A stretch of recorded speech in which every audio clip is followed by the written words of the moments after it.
So nakikita nyo itong kaliwa na to, no?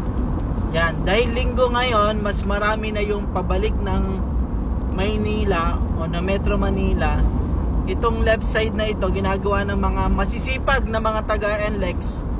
Dinadagdagan nila ng isang lane na counterflow. Para maging safe, nilalagyan nila ng cone.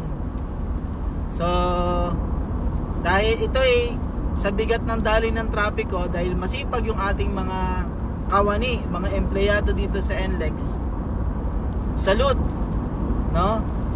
Nilalagyan nila ng ganyan. So pag ikaw ay papunta doon, hindi ka pwedeng pumasok dito sa kaliwa kasi counterflow. Yan. So nangyayari, itong lane na ito ngayon, ito yung overtaking lane. Hindi ka basta magi-stay dito kung may mga nagmamadali, no? Lalo na libre naman sa kanan, o babalik ka sa kanan. So yan, ginagawa na po nila yan dahil sa bigat ng daloy ng trapiko tuwing uuwi, no? Kaya so bawal pumasok dyan para pag-iingat sa atin.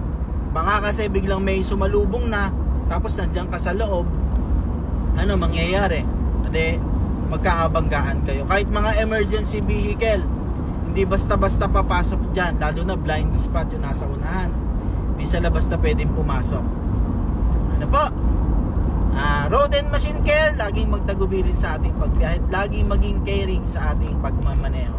Sana nakadagdag ng kaalaman itong paglalagay ng cone na ito ay para doon sa kabila. Inire-ready yan mamaya pag napuno na yung mga sasakyan doon sa kabila na pabalik ng Metro Manila.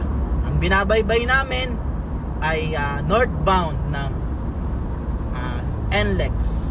Salamat po sa Diyos.